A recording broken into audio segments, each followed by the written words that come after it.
So we have discussed about the amplifiers, okay, and we have seen the frequency response, that is the value of that amplifier. Today we will discuss about the FET.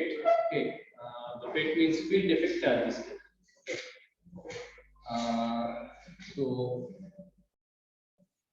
what is the main difference between FET and BJT is that FET is an unipolar device and BJT is a bipolar device. Okay.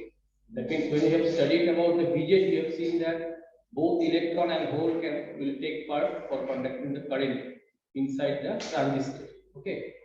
That means suppose there is an NPN transistor. This is a transistor.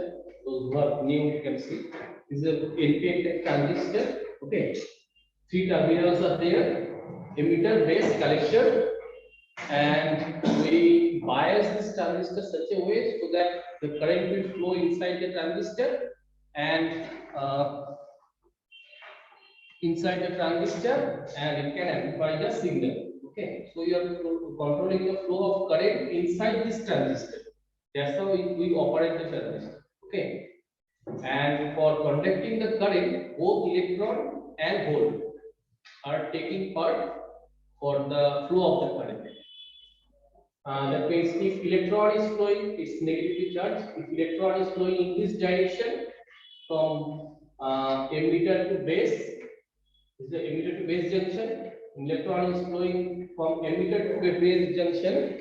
That means current is flowing from base to emitter. Current is the opposite flow of electron. Okay, and the holes is also take part for conducting the current. That means if holes means positively charged, and if a hole is flowing in this direction, that means the current is also flowing in this direction. So this is how, in case of BJT, both electron and hole are take part for conducting the current. But in case of BJT, FET or MOSFET, it's an unipolar device, and either electron or hole will take part for conducting the current. Either we will use electron or we will use hole. At the same time, both electron and hole will not take part for conducting the current. Okay. So this is the basic difference, and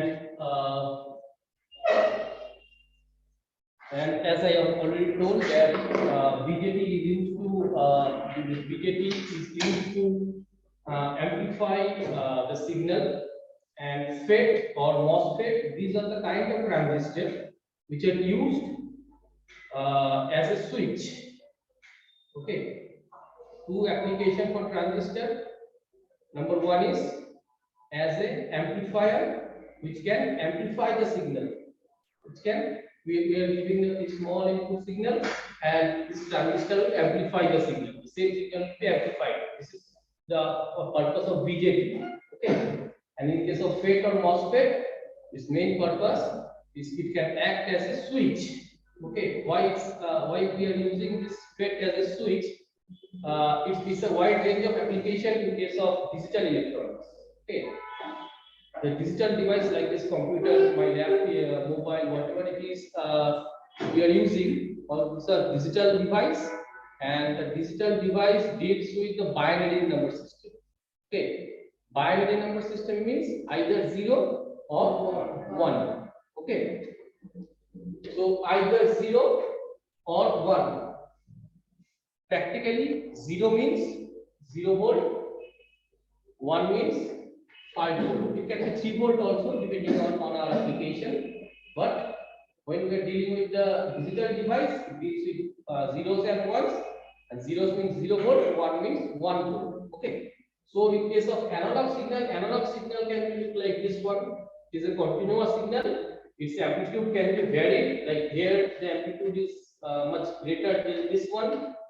Amplitude is varying. But when we are dealing with the digital device, it deals with only the zeros and ones. That means the signal will look like this one. Okay, that means this is 0, this is 0, this is 5, 5 means 1. This is the voltage level, this is 0 level, and you can say this is 5 level. Okay, so you can represent it that way. It is 0, 1, then 0, 1, 0, 1, 1, because two positive are here. Okay, so this is a digital signal.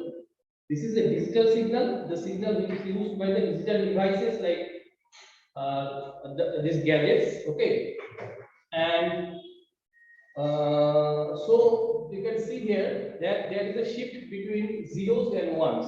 Sometimes the signal is 0, that means in here, and sometimes the signal goes to 1, that means 5 volt. Okay, that means we need to manipulate the voltage level.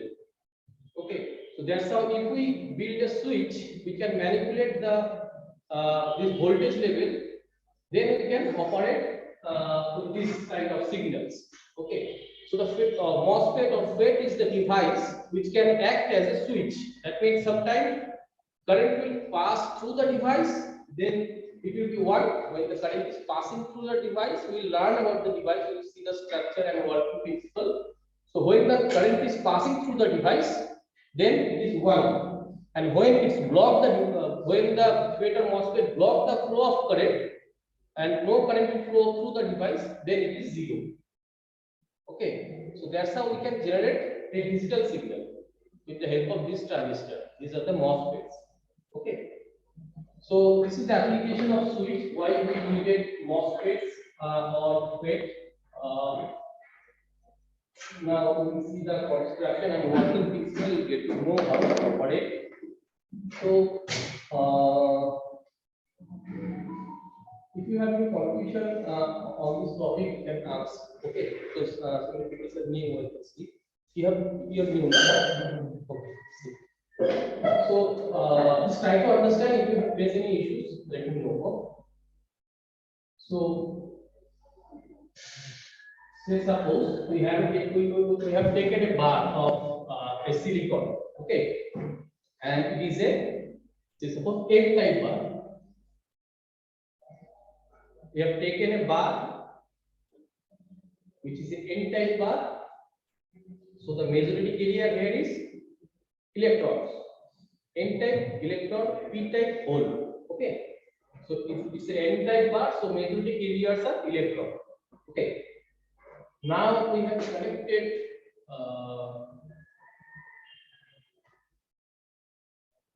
some terminals with the silicon bar. It may be germanium also, but normally we are taking silicon because the distance of the valence electron of the silicon and the germanium is varying. Okay, so we can control the silicon device more precisely. So that's why we normally use silicon, but gallium arsenide can also be used to develop this kind of devices. Okay. Okay.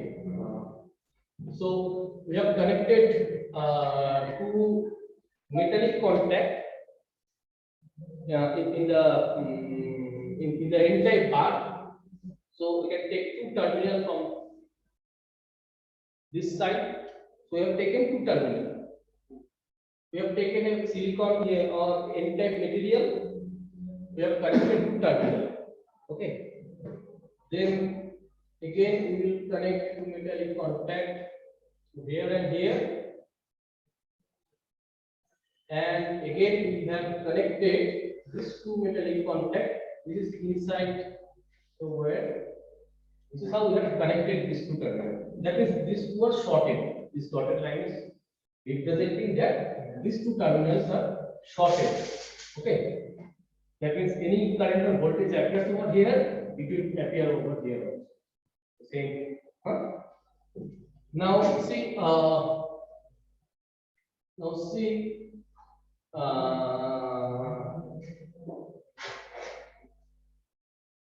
We connect a battery. This is a battery, and we have connected the battery with the silicon bar to these two terminals. Okay. Now, what will happen after connecting this bar? Can anyone try?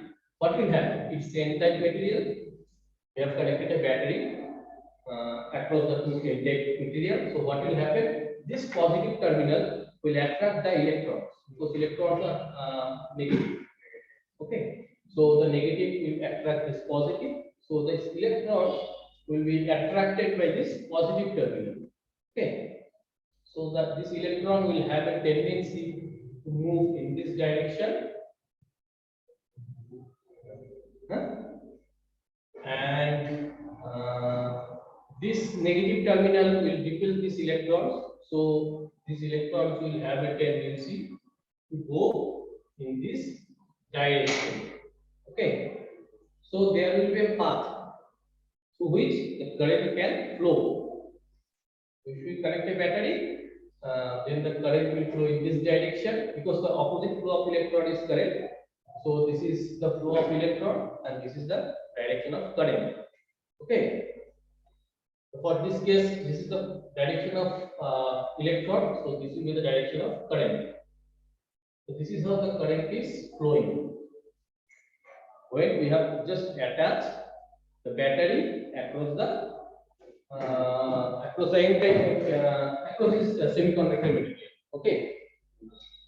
The current will flow, electron will flow in this direction. It will just flow. Now, what we need to do, we need to control the flow of electrons so that you can control the flow of current, so that you can pass either 0 or 1, or you can pass 5 volt or 0. Okay. So, you control the flow of electron. Okay. Now, to control the flow of electron, what we will do, we will connect another battery. Oh, another thing now. Now we need to connect, or we need to dope P-type material over here. This is P. This is P. Okay. Okay. Now in the second step, we have connected two P-type material, or we have doped two P-type material in these two sides. Okay. Now, if we connect a battery over here, now we have connected another battery over here, and this side is negative, this side is positive. Okay. So see, this is negative, this is positive, and this side, this is negative, N-type material, and this is positive. Okay, so what we have learned in diode, that if we connect the positive terminal of a battery with a diode and a negative terminal of a battery, like in case of reverse bias, what happened? It is N P, and the battery we have connected with positive, negative. So this is N, this is positive. Okay, so when N side is connected to the positive terminal, then there will be no flow of current. There will be no current, and the depletion field of the depletion layer will be much bigger. So the same case will happen over here also. This is P. This is negative. Negative terminal is connected with P, and this is positive terminal. It is connected with N. And this is the junction. This is the junction, and for this case, this is the junction. So there will be a depletion layer.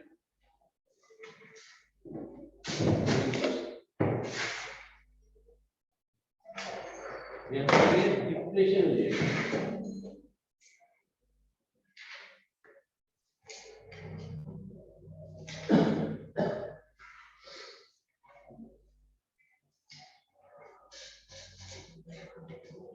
So now the depletion layer is formed. Just give me 1 minute.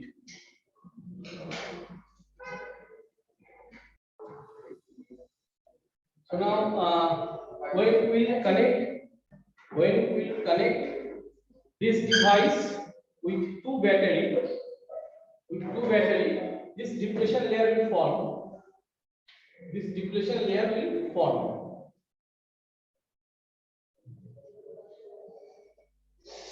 Okay. Now we see if initially in this battery we have given 1 volt. Initially in this battery we have given 1 volt. Okay. So the width of the depletion layer will be like this. Okay. Now further, if we increase the negative voltage from 1 volt to say suppose whatever it is 5 volt, this is also an example. So now if we increase this negative voltage, okay, this depletion layer will be increased. Okay, that means by varying this voltage, we can vary the width of this depletion layer. Okay. Now see, so that's why this terminal is called gate. This terminal is called gate.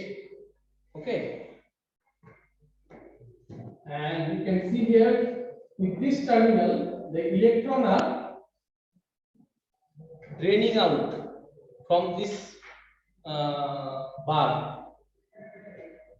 With this terminal, the electrons are draining out from this terminal. So this terminal is called drain D. And with this terminal, the electron are entering the bar. So this is source. So that's how we name the different terminal of the FET. Okay, this is drain. Why it is drain? The electron are draining out from this terminal, so that's why it's drain. This is source. Why? The electron are passing through this direction, through this terminal, so that's why it is source.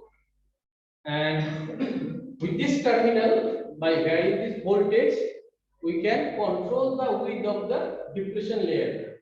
We can either increase the depletion layer or we can decrease the depletion layer. So that's why this terminal is called gate. Okay.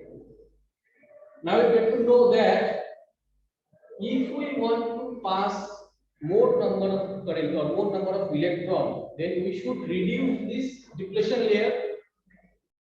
So if we reduce this depletion layer from 1 volt to 0.5 volt, then this depletion layer will be much smaller, and this channel will have more space. That means more number of electron can flow now. Okay. For example, say suppose for this voltage 0.5 gate voltage, negative 0.5 actually, it's negative. So for this 0.5 volt, this is the width of the depletion layer, and for assumption we are taking 5 number of electron can pass simultaneously with this channel. With this channel, 5 number of electron can pass. Okay. Now we want to stop the current, flow of current. Then what we will do? We will increase this voltage from 0.5 to 5 volt. And if we increase the negative voltage, this depletion layer will be increased and the channel will close. The channel will close. Now this 5 electron will not pass from source to drain because due to the depletion layer, the channel is blocked. Okay, so there will be no flow of current. Okay, so for this case, it will be 0. Okay, so that's how we can manipulate the flow of current through the device.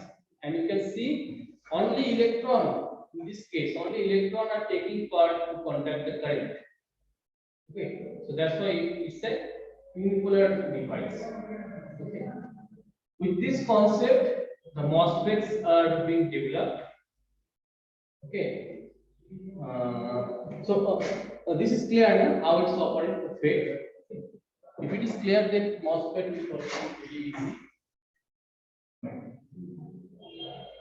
So this is how the FET is operating now.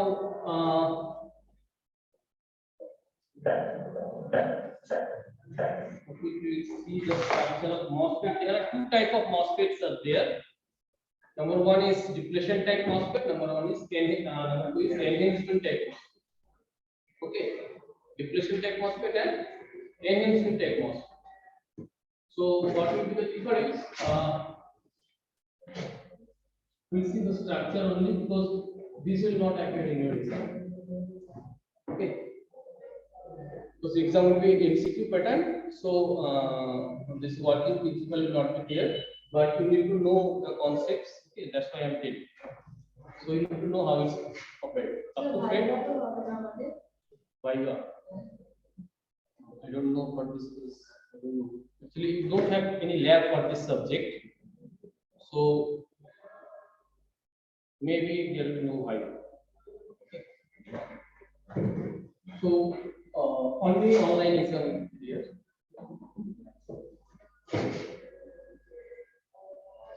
So in MOSFET also there will be source and drain gate the terminal. We'll take this side and this side. There will be a silicon dioxide layer here.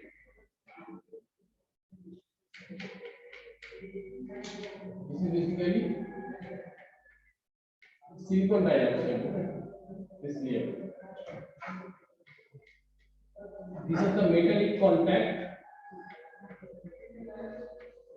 This is the metallic contact. Okay. And two terminal and here we will connect the gate. So this is gate, this is source, and this is drain. Okay. Okay. I'm not going in detail about the whole thing of this topic because I have already told that you need to know the concept for this case. So you can see this is source, this is drain. So what we have seen of the FET that the electrons are flowing from source to drain.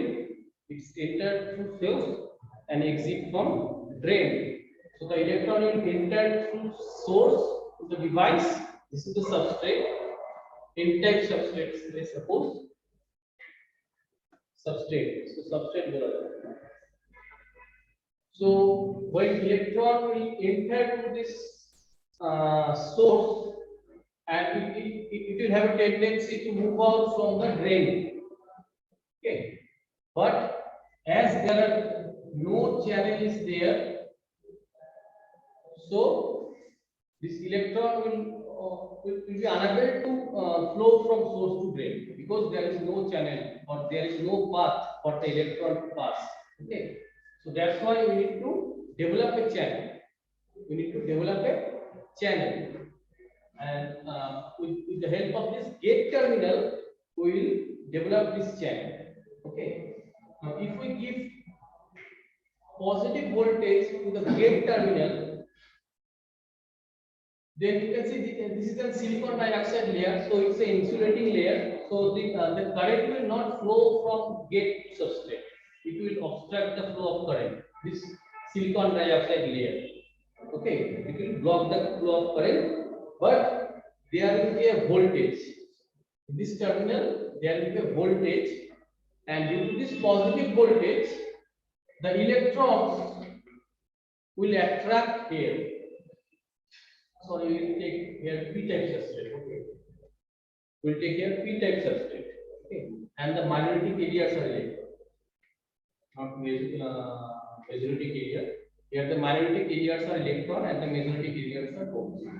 So this positive voltage will attract these electrons, the magnetic areas over here. यहाँ पे हम लोग positive voltage दे रहे हैं, तो it will attract the electrons and the electrons will accumulate over here. And now the electron which will come to here, it will get a path to flow from source to drain. Okay, with the help of this path, the electron can move from source to drain. Now, if we want to block the flow of current or block the flow of electron, we'll simply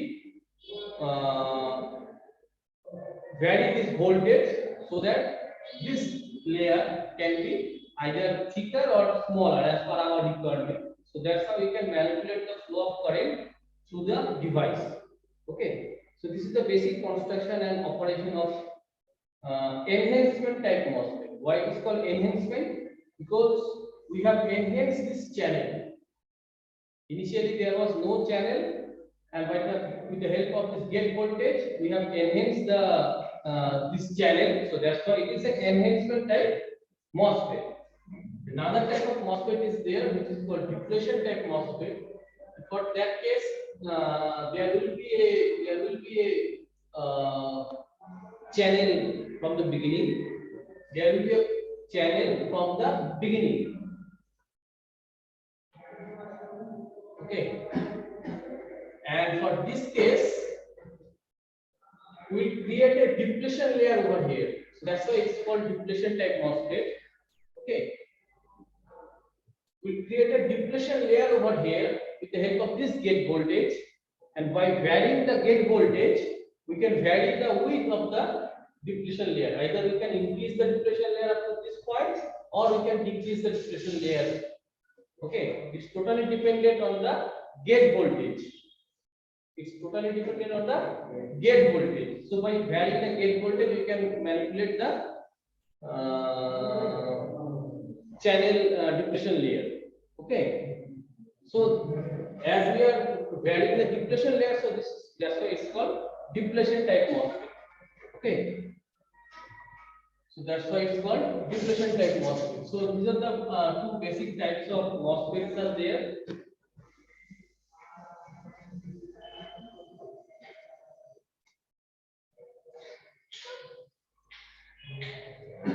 So these are the topics which are included in the transistor.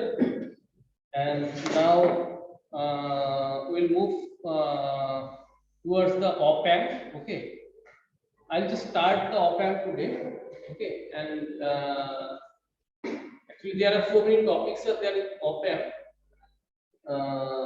It will be possible to complete today.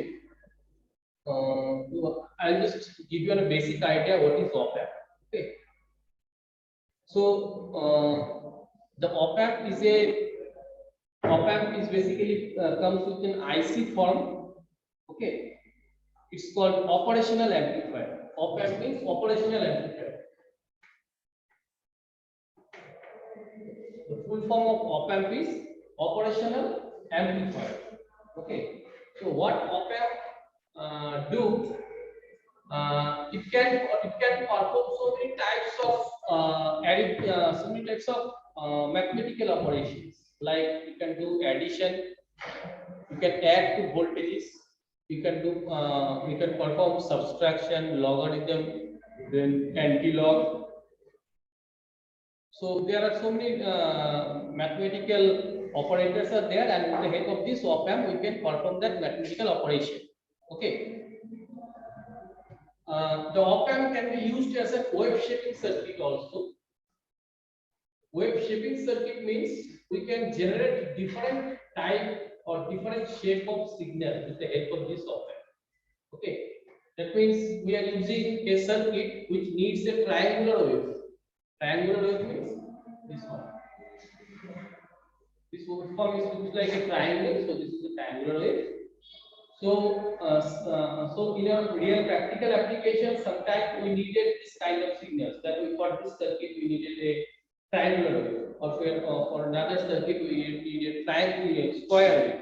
Okay, okay, or sine wave.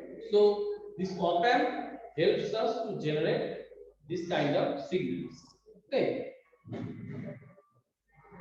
So basically, op amp built with the transistors. This op amp built with the transistors. So that's why I have just completed the transistor quickly. And the symbolic representation is look like this one. when we discuss about the op amp, we'll use this symbol. Okay, so this is the symbol of op amp, and this is plus 12 volt, this is minus 12 volt. This is the bias voltage. This is the bias voltage for the transistors which are inside this op amp. Okay, and these are the two input terminals. These are the two input terminals. One is called inverting, another one is called non-inverting. These two terminals are negative and positive. This is inverting,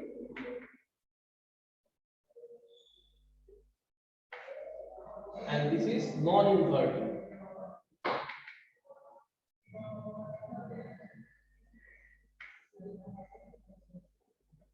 Inverting is negative, non-inverting is positive. Okay, and this is the output voltage. Not output voltage, output terminal. We can take V out from here. We can take V out from here. Okay, so this is the basic concept of op amp. Basically, op amp is a combination of different transistors. Okay, and with the help of this transistor, we can develop a circuit which can perform different type of mathematical operation, like addition, subtraction. It has two input terminals, inverting and non-inverting, and we need to give the bias voltage also, plus 12 volt, minus 12 volt, and this is the output terminal. Okay. Now, when we are dealing with the op amp, we need to concern about so many things like input bias voltage, okay, input offset voltage, slew rates. This will be quite complicated for you guys, but just know what I'm saying. Okay, no too much explanation needed. Basically, input bias voltage means when we are using this op amp in a real application, in a real circuit, and we haven't given any input to this op amp, then also we can find some output voltage, or we can if we measure with the help of multimeter the inverting and non-inverting terminal, we can get few amount of current which is in very less, 10 to the power minus 9, a very less amount of current will be there. Okay, so this is input bias voltage. Okay, so when we use this op amp in practical application, we need to what I can say, we need to make it zero. Okay, there should not be any error voltage or error current. Okay, so that's why we need to concern about the input bias voltage, input bias voltage, input offset voltage, okay, output offset voltage, and these are the voltage and current which are generating inside this op amp due to this bias voltage. This bias voltage is nothing but the biasing voltage what we have learned in the transistor biasing portion. When you have learned transistor biasing, you have learned that for any circuit, yesterday also we were discussing about the amplifier circuit. So if we use a potential divider biasing, then we will give the input over here.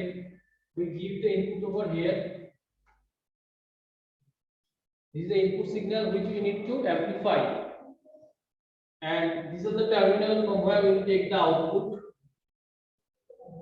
for op amp, here for amplifier, and here we need to give a bias voltage or plus DC. This is called bias voltage. Okay.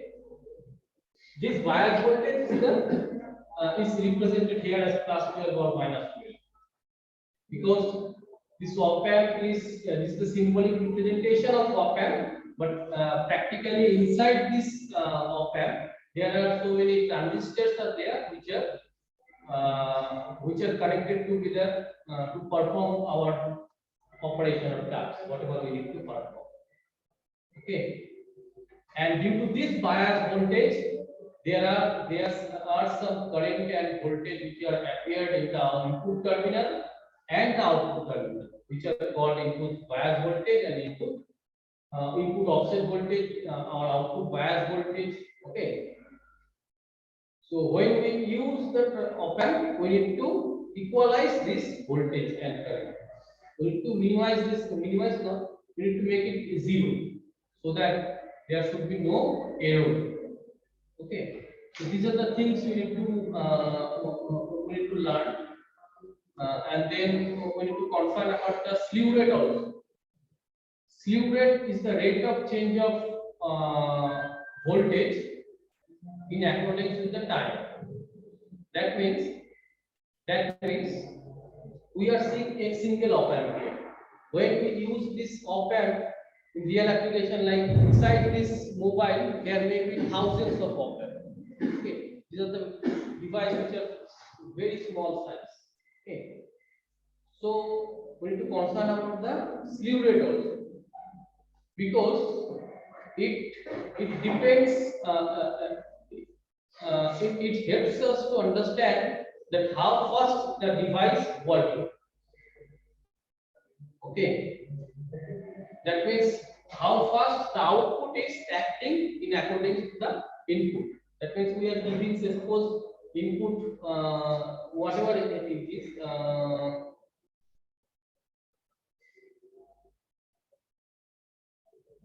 We are giving an input like this one, say suppose. Okay, but when we got the output, it will take some time, like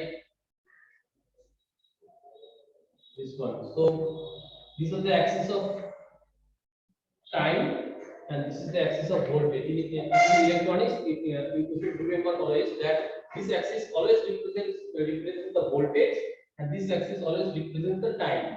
So when we feed any signal to the op amp, okay, and it's taking from 0 volt to 5 volt, so suppose 1 millisecond. It is 0 level, it is 5 level. Okay, so it's converting 0 to 5 within 1 millisecond. It's transferring from 0 to 5 within 1 millisecond. But when we take the output, we can see that it is taking much more time. It is taking much more time, say suppose 5 milliseconds. Okay, that means input and output, it is not prompt, it takes some time. Okay, so that's why the devices are slow on the previous days. This is the reason why the devices are slow. When you use any computer and you are performing so many tasks at a time, then sometime it may happen that your device may be hanged or it takes some time. Okay, so by learning the slew rate, we can learn that how fast this device will work. Okay, so this is the slew rate, and then we have adders. We have subtractors, we have logarithmic, so many things. I'm telling only the adder today, and rest of the portion we will discuss next day. Okay.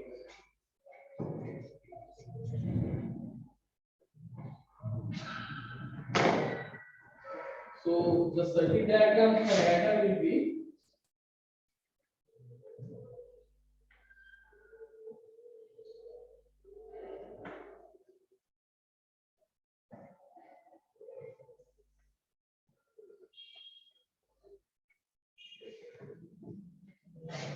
and you should always use a feedback path. this concept will clear to you the next day. Okay, what is this? This is a feedback. We'll take always we will use this feedback path for op-amp. Okay, because it helps us to gain maximum voltage. We have learned about the gain, frequency gain response yesterday. Okay, so this feedback path, this we are using this feedback path to achieve maximum gain, and the gain is dependent on this resistance. Okay, so this is a basic adder circuit. This is a basic one. This is a basic adder circuit. So the main purpose of this adder circuit is to add the voltage. Add the voltage, and if we fed here 1 volt, this is the input terminal. So we are giving here 1 volt, 2 volt, and 3 volt. Okay,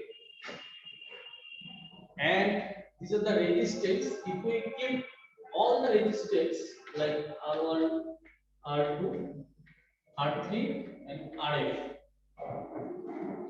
So if we make this kind of circuit with the help of op-amp, and we are giving 1 volt, 2 volt, and 3 volt, and we are making all the resistance equal value, that means here R1 will be equal to R2, will be equal to R3, will be equal to RF. That means all the resistance has the same value. Okay, then what will be the output voltage? Then what will be the value of output? If we give 1 volt, 2 volt, and 3 volt in the input terminal, in the non-inverting input terminal, and we are grounded the non-inverting terminal grounded, and we are giving inverted terminal over here, and we have connected a feedback path. We have made all the resistance equal value. Then what will be the value of V0? This V0 will add the voltages. This V0 will add the input voltages. That means 1, 2, 3, 6 volt. So output voltage is 6 volt for this case. Okay. So this is the main concept of the adder. That means, suppose you are working with a circuit, and you need 6 volt somewhere in some point, but you cannot give the voltage from outside, so you pick the voltage from the inside circuit only. Then you can use this kind of circuit to arrange your voltage. Okay, if you need 6 volt and you have 1 volt, 2 volt, and 3 volt, but you need 6 volt, then you can add this voltage with this circuit and you can achieve 6 volt at output. So this is the basic application. Okay.